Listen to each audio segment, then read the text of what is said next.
विद्यार्थी मित्र हो, आज आपण बेसिक प्रोपोर्शनॅलिटी थेरम याचा असणार दुसऱ्या क्रमांकाचं application property of the three parallel lines and their transversals याच्या प्रूफ बद्दल चर्चा करणार आहोत.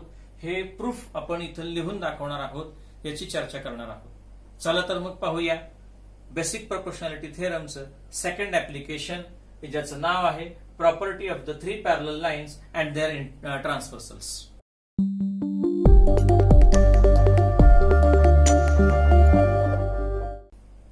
या थेरमचं स्टेटमेंट विद्यार्थी मित्र समोर मांडलेलं आहे, वाचून दाखवतो.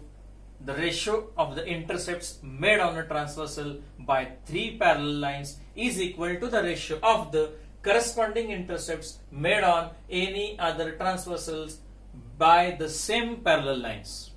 स्टेटमेंट वाचल्यानंतर थोडीशी गडबड होईल विद्यार्थी मित्र हो, एखाद्या वेळेला समजणार सुद्धा नाही.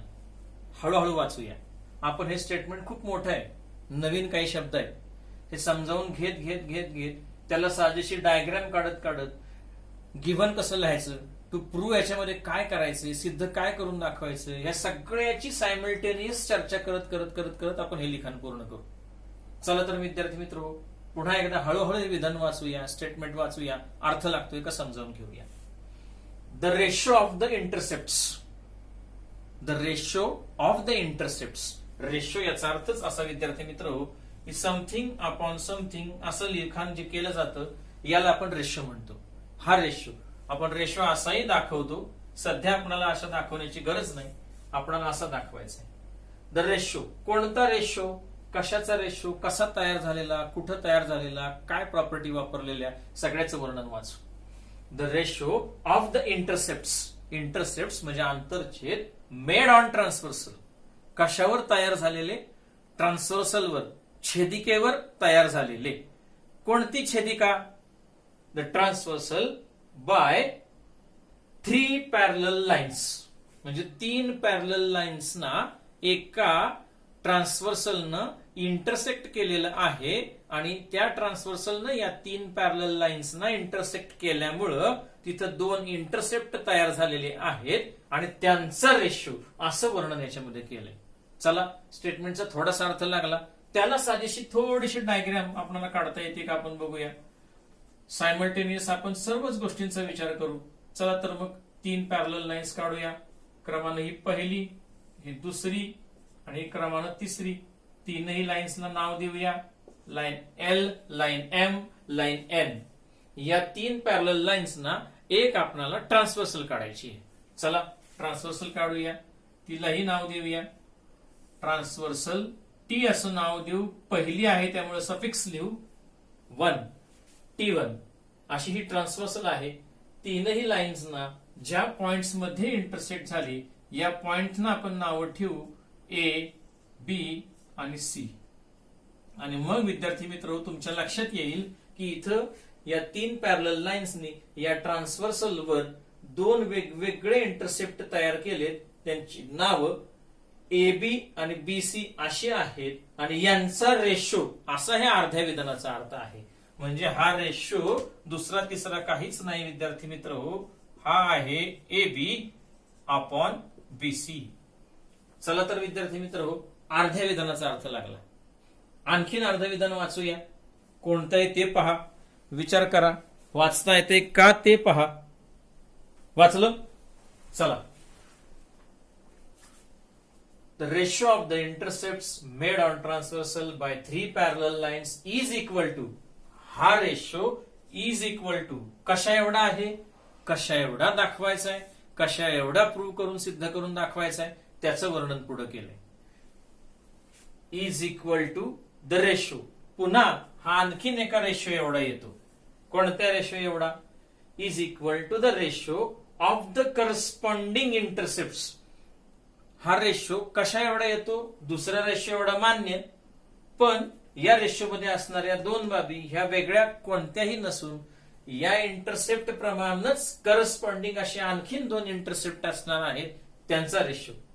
Corresponding intercepts made on any other transversal, की जे याच्याच प्रमाण असणारे करस्पॉन्डिंग असणारे आणखीन दोन इंटरसेप्ट्स कसे मिळवलेले, या ट्रान्सव्हर्सल पेक्षा वेगळी कोणतीही ट्रान्सव्हर्सल घ्या आणि by the same parallel lines, म्हणजेच याच सेम पॅरलल लाईन्सचा आधार घ्या, त्याच सेम पॅरलल लाईनवर वेगळी एक ट्रान्सव्हर्सल काढा की जी पहिल्या ट्रान्सव्हर्सल पेक्षा वेगळी असेल, नाव द्या T2, ती या लाईन्सला जिथे इंटरसेक्ट होईल सगळीकडे विद्यार्थी मित्र त्याला नावं द्या P, Q आणि R. इथेही तुम्हाला इंटरसेप्ट तयार झालेले दिसतील आणि त्यांच्या रेशो इथं विचारात घ्या आणि दाखवायचे काय तुम्हाला, तर पहिल्या ट्रान्सव्हर्सल मुळे तयार होणारे जे दोन इंटरसेप्ट आहेत त्यांचा रेशो, त्याची किंमत ही दुसऱ्या ट्रान्सव्हर्सल मुळे त्याच्यावर तयार होणाऱ्या करस्पॉन्डिंग इंटरसेप्ट आहेत त्यांच्या रेशो एवढी येते. हे आपल्याला सिद्ध करायचंय. लागला अर्थ विद्यार्थी मित्रांनो स्टेटमेंटचा. नकळतपणे आपण थोडी थोडी डायग्रॅम पूर्ण केली. काय सिद्ध करून दाखवायचे ते समोर मांडलं. चला तर विद्यार्थी मित्र हो, क्रमानं थेरम पूर्ण करून घेऊ. डायग्रॅम तर आपण पूर्ण केलीच आहे. आपण या डायग्रॅमच्या आधारे गिवन लिहायला घेऊ. गिवन मध्ये काय काय लिहिणं गरजेचं, हे आपल्याकडं या पद्धतीनं 3 लाईन्स आहेत की ज्या एकमेकींना पॅरलल आहेत, त्यांचं लिखाण करा विद्यार्थी मित्र हो. Line L parallel to line M, parallel to line N, तिन्ही लाईन्स एकमेकींना पॅरलल आहेत. ट्रान्सव्हर्सलचं वर्णन घ्या विद्यार्थी मित्र हो. पहिली transversal T1 intersects line L, line M and line N in points A, B and C respectively. हे पहिल्या ट्रान्सव्हर्सलचं वर्णन आहे. सेम वर्णन तुम्ही दुसऱ्या ट्रान्सव्हर्सलचं T2 साठीचं करू शकता. आपणाला वेळेची मर्यादा असल्यामुळं मी हे गिवन तुमच्यावर सोडतो. जेव्हा हे सगळं थेरम तुम्हाला कच्चं काम करून कसा प्रूव्ह करायचा, त्याची मांडणी कशी करायची, हे सगळं तुमच्या लक्षात आलं, कच्चं काम पूर्ण झालं, या सगळ्या बाबी कळाल्या की नंतर हे सर्व कामकाज पुसून मग हाच थेरम व्यवस्थितरित्या कसा मांडला जाईल, तो कसं लिहिणं गरजेचं, अचूकपणे त्याचं लिखाण कसं करणं गरजेचं, हे तुमच्या समोर या व्हाईट बोर्डवर क्लिअर कट डिस्प्ले केलं जाईल. चला, गिवन लिहून झालं विद्यार्थी मित्र. टू प्रूव्हचा तर विचार करायलाच नको. याचं कारण आपण टू प्रूव्ह अगोदरच लिहिलेलं आहे, उजव्या बाजूला दिसतंय. उतरून घ्या विद्यार्थी मित्र हो. AB अपॉन BC आणि is equal to PQ upon QR. हे झालं टू प्रूव्ह. हे सिद्ध करायचे आणि हे सिद्ध करण्यासाठी लागणारी प्रोसेस म्हणजे दुसरं तिसरं काही नसून त्याला आपण प्रूफ म्हणणार आहोत. आणि हे वर्णन लिहित लिहित शेवट आपण AB अपॉन BC आणि is equal to PQ upon QR इथपर्यंत जाणार आहोत आणि हेच प्रूफ असं लिहिणार आहोत आणि अशा पद्धतीने आपला थेरम संपेल. चला तर मग विद्यार्थी मित्र हो, काय सिद्ध करायचंय कळालं, काय आपणाला माहिती आहे हे कळालं. याचाच वापर करा, गिव्हनच्या माहितीचा वापर करा. हे प्रूव्ह कसं करायचं याचा विचार आपण करायला सुरुवात करू. चला, केला विचार. AB upon BC is equal to PQ upon QR इथपर्यंत कसं पोहोचायचं. याच्या आधीच्या थेरम्स मध्ये उदाहरणार्थ बेसिक प्रोपोर्शनॅलिटी थेरम की ज्याची डायग्राम एका ट्रायंगल प्रमाणे आणि एक साइडला एक लाईन पॅरलल अशी होती, याचा अभ्यास आपण केलेला आहे. अँगल बायसेक्टर थेरम याच्यामध्ये सुद्धा आपण अभ्यास याच प्रकारे केलेला आहे आणि अशा प्रकारे या दोन्ही प्रॉपर्टी याच्या अगोदर सेम पॅटर्न मध्ये सिद्ध केलेल्या आहेत. चला तर मग या दोन पैकी नेमका कशाचा वापर आपणाला या दिलेल्या बाबींमध्ये प्रूव्ह करण्यासाठी होतोय याचा विचार करू. पहिल्यांदा जे सिद्ध करायचं आहे याच्यामध्ये असणारी AB अपॉन BC ही असणारी जी साइड आहे किंवा हा असणारा जो रेशो आहे याच्याबद्दल विचार करू. याची किंमत आपल्याला उपलब्ध होतीये का ही पाहू. चला तर मग AB अपॉन BC या रेशोची किंमत आपण मिळवूया. ही मिळवण्यासाठी या दोन पैकी कशाचा आधार घेता येईल हे पाहू. चला AB आणि BC शोधू. AB आणि BC हे दोन पार्ट आपल्याला सापडले. या दोन पार्टचा आधार घेऊन आपल्याला बेसिक प्रोपोर्शनॅलिटी थिअरम किंबहुना अँगल बायसेक्टर थिअरम कोणाचा वापर करून आपल्याला हे सिद्ध करता येईल याचा विचार करा. ही किंमत कोणाचा वापर करून मिळवता येईल पहा. बरोबर आहे विद्यार्थी मित्र हो. या डायग्राम मध्ये जरी तुम्हाला अशा प्रकारची डायग्राम उपलब्ध नसेल ट्रायंगलची सुद्धा आणि अँगल बायसेक्टरची, कोणती निर्माण करता येईल, कशी निर्माण करता येईल याचा विचार करा. आणि AB अपॉन BC हा लेफ्ट साइडचा असणारा भाग या रेशोची किंमत मिळवता येईल का पहा. बरोबर आहे विद्यार्थी मित्र हो. आपण बेसिक प्रोपोर्शनॅलिटी थिअरम याची असणारी ट्रायंगलची डायग्राम इथं सहजपणाने निर्माण करू शकतो. कशी पहा. पॉइंट A आणि पॉइंट R याला जर आपण जोडलं तर हा पॉइंट हे दोन पॉइंट जोडण्यामुळं आपण एक नवीन ट्रायंगल इथं क्रिएट करू शकलो की जो आपल्याला अपेक्षित आहे आणि बेसिक प्रोपोर्शनॅलिटी थिअरम या तत्वामध्ये बसू शकतो, या फॉर्म्युल्यामध्ये बसू शकतो. हा लाल रंगाने रंगवलेला एक्स्ट्रा तयार झालेला ट्रायंगल आपणा समोर इथं मांडलाय. हाच ट्रायंगल आपण बेसिक प्रोपोर्शनॅलिटीचा ट्रायंगल म्हणून त्याच्याकडे पाहू शकतो की ज्याच्यामध्ये ट्रायंगलचं नाव असेल ACR. ट्रायंगल ACR, CR नावाच्या साइडला लाईन M ही पॅरलल असेल, ती या रिमेनिंग दोन साइड्सना वेगवेगळ्या पॉइंट्स मध्ये इंटरसेक्ट करते. हा एका पॉइंटला त्यापैकी नाव उपलब्ध आहे, दुसऱ्या पॉइंटला नाव उपलब्ध नाही. आपण त्याला आपल्या मनाने कोणतेही नाव देऊ. सध्या आपण त्या पॉइंटला पॉइंट O हे नाव देऊया. चला, अशा प्रकारे आपण इथं बेसिक प्रोपोर्शनॅलिटी थिअरमचा वापर करून अशा प्रकारचा ट्रायंगल इथं निर्माण करू शकलो आणि अशी करेक्शन करून, एक दुरुस्ती करून, एक नवीन काहीतरी दिलेल्या डायग्राम मध्ये एक नवीन आकृती बनवू शकलो, काहीतरी नव्याने त्याच्यामध्ये इन्क्लूड करू शकलो. याचाच अर्थ मूळच्या डायग्राम मध्ये आपण बदल केला. विद्यार्थी मित्र हो, आपणाला आवश्यकता वाटली, आपल्याला गरज वाटली म्हणून आपण हा बदल केला आणि नवीन काहीतरी निर्माण केलं.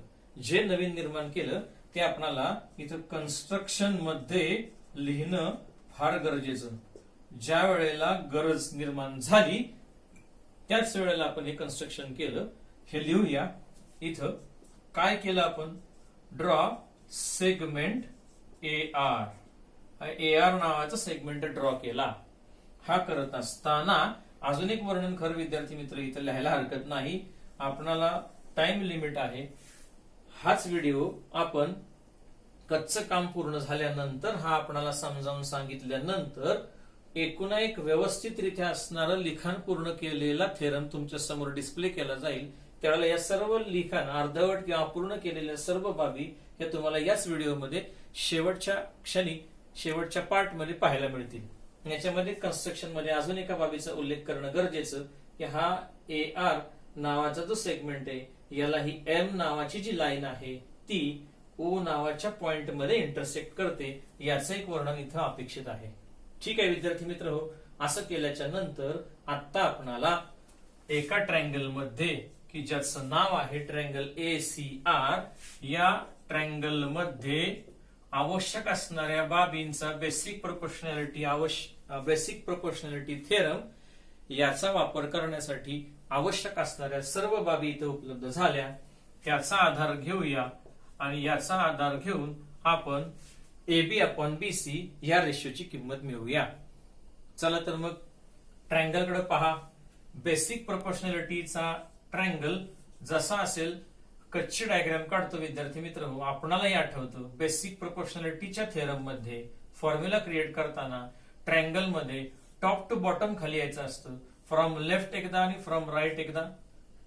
हा वरच्या बाजूचा पार्ट अपॉन हा खालच्या बाजूचा पार्ट असेल. लेफ्ट साइड कडून एकदा लिहा.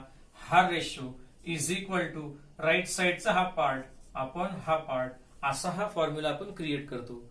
पहा तर मग या ट्रायंगल मध्ये अशाच पद्धतीने आपल्याला ह्या किमती मिळत आहेत का.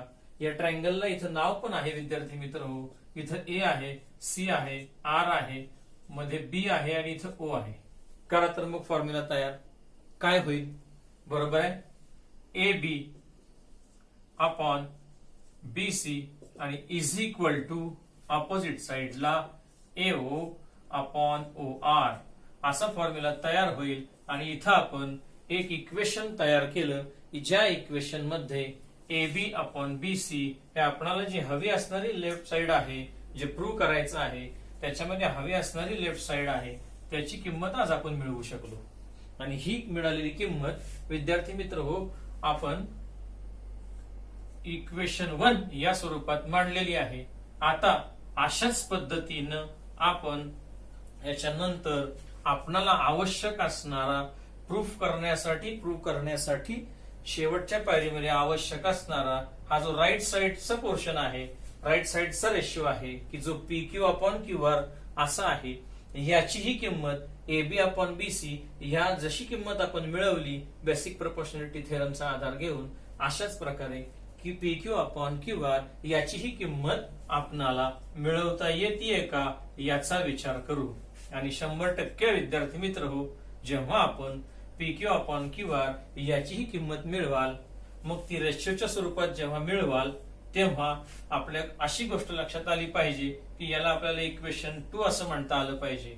आणि इक्वेशन 1 मध्ये ए बी अपॉन बी सी या रेशोची मिळालेली किंमत आणि P Q upon Q R या रेशोची मिळालेली किंमत ही ज्या क्षणी तुम्ही या दोन्ही किमती सेम आहेत, सेम असं दाखवू शकाल, त्याच क्षणी तुम्हाला फ्रॉम इक्वेशन 1 अँड 2 असं लिहिता येईल their right sides are equal, म्हणजे हे दोन्ही रेशो इक्वल आणि so their left sides are also equal. आणि म्हणून A B upon B C is equal to P Q upon Q R असं आपण सिद्ध करू शकू.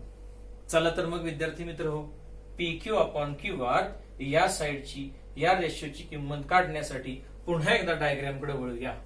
या डायग्राम कडे वळत असताना ही लेफ्ट साइडचा लाल रंगाने रंगवलेला ट्रायंगल वापरून जशा पद्धतीने आपण एक वेळा बेसिक प्रोपोर्शनॅलिटी थेरम याचा फॉर्म्युला मिळवला, तसाच याचाही फॉर्म्युला मिळवता येतोय का पाहूया.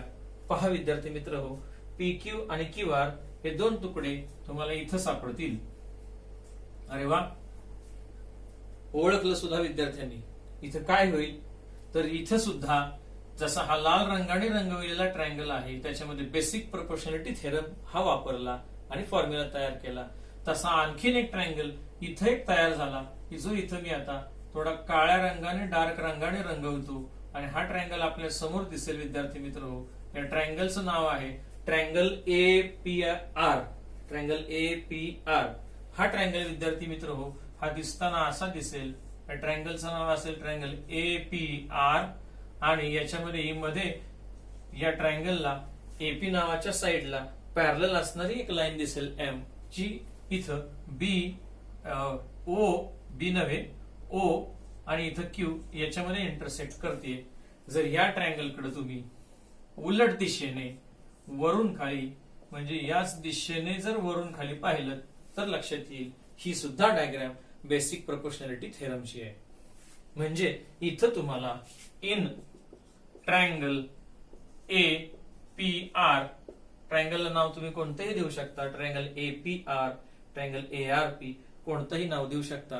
ह्या ट्रायंगलला असं नाव दिल्याच्या नंतर विचार करा विद्यार्थी मित्र हो, इथं सुद्धा भले ट्रायंगल उलट दिशेने असेल परंतु उलट दिशेने असलेल्या ट्रायंगल मध्ये सुद्धा बेसिक प्रोपोर्शनॅलिटी थेरम वापरता येईल. हा आपण कसा वापरतो, फ्रॉम टॉप टू बॉटम आपण त्याचे रेशो लिहितो. एकदा लेफ्ट साइडला आणि एकदा राईट साइडला असे दोन्ही साइडला आपण हे रेशो लिहितो. हे जे चार तुकडे चार पार्ट्स तयार झालेत त्या पार्ट्सचं वर्णन त्यांचे रेशो लिहितो. त्यातला हा पहिला पार्ट आपण घेऊया, कारण आपणाला पी क्यू आणि क्यू आर याच्या संदर्भात लेफ्ट साइडला लिहायचंय. त्यामुळे या ट्रायंगल मध्ये आपण पहिल्यांदा वरून खाली बघितल्यावर लक्षात येईल आपल्याला एक बाजू कोणतीही बघूया, एका बाजूचे रेशो घेऊया आणि हे लिखाण करूया. चला पहिला रेशो मिळवूया. हा रेशो मिळवताना टॉप टू बॉटम जाऊया. टॉप टू बॉटम जाताना पहिला रेशो आहे त्याचं नाव विद्यार्थी मित्र आपल्याला आता दिसताना जरी आर क्यू असं दिसलं तरी असं न लिहिता एबीसीडी मध्ये क्रमाने येणारा अक्षर आपण वापरा. आपल्याला नंतर सोयीचं होईल, आपल्याला नंतर आवश्यक असणारं नाव पी क्यू आणि क्यू आर अशा पद्धतीने आवश्यक आहे. त्यामुळे याचं नाव लिहिताना आर क्यू असं न लिहिता आर पासून क्यू पर्यंत गेलं तरी तीच लेंथ, क्यू पासून आर पर्यंत गेलं तरी तीच लेंथ लिहिताना आपण क्यू आर असं लिहूया आणि अपॉन याच्यामध्ये दुसरा पार्ट जो आहे तो आहे QP, हाही आपण बदलून PQ असा लिहूया. हे सगळं वर्णन या ट्रायंगल मध्ये फक्त एकाच आधारानं होऊ शकतं की हाही बेसिक प्रोपोर्शनॅलिटीच्या आधारे लिहितोय. ही असणारी माहिती या ट्रायंगल संदर्भातली आपल्याला इथं लिहावी लागेल आणि मग विद्यार्थी मित्र हा फॉर्म्युला आपल्याला अपडेट करावा लागेल. म्हणजे लिखाण करत असताना ह्या पायऱ्या, हा क्रम विद्यार्थी मित्र लक्षात ठेवा. याच क्रमानं आपल्याला जायचंय. पहा बरं, QR upon PQ is equal to, पुन्हा टॉप टू बॉटम जावा. इथेही लिहिताना ही दोन नावं लिहिताना काळजी घ्या. हे नाव लिहित असताना आपल्याला कोणत्या प्रकारे हवंय वरती पहा, लक्षात येईल. OR असं हवंय की RO असं हवंय, इथं पाहिल्यावर कळेल आपल्याला OR असं हवंय. मग आपण त्याच पद्धतीनं लिहा. हे आलं OR आणि याच्या खालचा रेशो आहे, याच्या खालचा रेशोचा पार्ट आहे तो आहे AO. आणि अशा पद्धतीनं आपण या ट्रायंगल मध्ये उलट दिशेने पाहिलं असता बेसिक प्रोपोर्शनॅलिटीचा वापर केला आणि फॉर्म्युला तयार केला. परंतु एक गोष्ट लक्षात आली का विद्यार्थी मित्र हो, की इथं आपणाला जरी बेसिक प्रोपोर्शनॅलिटीच्या साह्यानं हा रेशो याची किंमत मिळाली असली तरी आपणाला हवी असणारी किंमत वेगळी आहे. याच्यामध्ये आणि या पायरीमध्ये फरक आहे विद्यार्थी मित्र हो. इथं QR अपॉन PQ याची किंमत आपण मिळवली, आपणाला हवी होती PQ अपॉन QR याची किंमत. घाबरू नका, अशी जरी किंमत आपण मिळवलेली असली तरी अल्जेब्राचा वापर करा. आठवा, हे जर आपल्याला उलट करून हवं असेल तर आपण अल्जेब्रामध्ये रेशो इक्वल असण्याच्या काही प्रॉपर्टी शिकलोय. त्याच्यामध्ये कॉम्पोनेंडो आहे, डिव्हिडेंडो आहे, इन्व्हर्टेंडो आहे, अशा अनेक प्रॉपर्टीज वापरल्या. काय करायचं विद्यार्थी मित्र, न्यूमरेटर डिनॉमिनेटर मध्ये यायचं आहे, डिनॉमिनेटर न्यूमरेटर मध्ये लिहायचं आहे. परंतु हे इक्वॅलिटीच्या एकाच बाजूला करून उपयोग नाही, दोन्ही बाजूला अप्लाय करावं लागेल. म्हणजे आपल्याला इथं काहीतरी लिहावं लागेल. ते काय लिहिणं गरजेचं, कोणताही शब्द वापरा विद्यार्थी मित्र हो. उद्या तुम्ही इथं इन्व्हर्टेंडो असाही शब्द वापरू शकता, इन्व्हर्स असाही वापरू शकता, किंवा तुमचा फॅमिलियर असणारा रेसिप्रोकल हाही शब्द विद्यार्थी मित्र आठवा, तोही वापरू शकता. म्हणजे या स्टेपवर आपण कोणती एक क्रिया जरी केली तरी हे दोन्ही रेशो रिव्हर्स उलट्या क्रमाने आपण लिहू शकतो. आणि हा लेफ्ट साइडचा क्रम जसा बदलून लिहिला तसा राईट साइडचा क्रम पण बदलून लिहा. इथं AO असं लिहा आणि इथं OR असं लिहा. हे लिहिल्यानंतर विद्यार्थी मित्र हो, तुम्हाला PQ अपॉन QR ची किंमत मिळेल. आणि काय आश्चर्य, याला इक्वेशन 2 म्हटल्यानंतर लक्षात येईल इक्वेशन 1 आणि 2 मध्ये राईट साइड सहित ह्या दोन्हीही सेम आलेल्या आहे. याचाच अर्थ फ्रॉम इक्वेशन तुम्ही काय करू शकाल, from equation 1 and 2 we get, मग आपण लिहू शकाल या दोन्ही इक्वेशन्सच्या राईट साइड्स या जर इक्वल असतील तर 100% लेफ्ट साइड ह्या सुद्धा इक्वल आल्याशिवाय राहणार नाही. आणि ह्या दोन साइड्स इक्वल म्हणून आपल्याला पाहायला मिळतील आणि हेच आपणाला सिद्ध करून दाखवता येईल. अशा पद्धतीनं हा संपूर्ण थेरम थोडं कच्चं लिखाण करत आपण कसे विचार डेव्हलप करत गेलो, कशा क्रमानं आपण उतरत गेलो, कसं वर्णन लिखाण करत गेलो, हे तुमच्या समोर मांडण्याचा प्रयत्न केलाय. विद्यार्थी मित्र, हे लिखाण जरी कच्चं असलं तरी ह्या कच्च्या लिखाणाकडे लक्ष ठेवा. याच्यामध्ये प्रूफ लिहित असताना सुरुवातीच्या भागामध्ये आपल्याला या लेफ्ट साइड मध्ये तयार होणारा ट्रायंगल त्याच्यामध्ये बेसिक प्रोपोर्शनॅलिटीचा थेरम वापरायचा आहे. नंतर राईट साइडच्या ट्रायंगल मध्ये वापरायचा आहे. येणारी किंमत ही आपल्याला उलटून लिहायची आहे, रेसिप्रोकल मध्ये इन्व्हर्टेंडो करून लिहायची आणि या दोन्ही इक्वेशनला नंबरिंग करून त्यांच्या राईट साइड्स इक्वल आणि म्हणून लेफ्ट साइड्स इक्वल दाखवून हा थेरम प्रूव्ह करायचा आहे. अशी अपेक्षा व्यक्त करतो की आपल्याला हा थेरम कसा प्रूव्ह करायचा आहे त्याची विचार आणि त्याची कच्ची मंडणी आपल्या समोर लक्षात आली असेल. याच्यानंतर हा थेरम व्यवस्थितरित्या नीटनेटका अचूकपणे अगदी गिव्हन टू प्रूव्ह कन्स्ट्रक्शन ह्या सर्व बाबी अचूकपणे लिहिल्यानंतर प्रूफ हे सुद्धा कसं अचूकपणे लिहिता येतं हे तुमच्या समोर मी आता डिस्प्ले करतो आहे. हे आपण पाहून घ्यावं, गरज वाटल्यास आपण त्याचा स्क्रीनशॉट काढून घ्यावा. आणि हा व्हिडिओ युट्यूबला अपलोड केला जातोय, हा पुन्हा पुन्हा पाहता येईल. जर हा थेरम समजला नसेल तर हा व्हिडिओ तुम्ही पुन्हा पुन्हा पाहून हा थेरम कसा प्रूव्ह करायचा हे समजावून घेऊ शकता. चला तर विद्यार्थी मित्र, आता आपण पाहूया याचं अचूक पद्धतीचं लिखाण.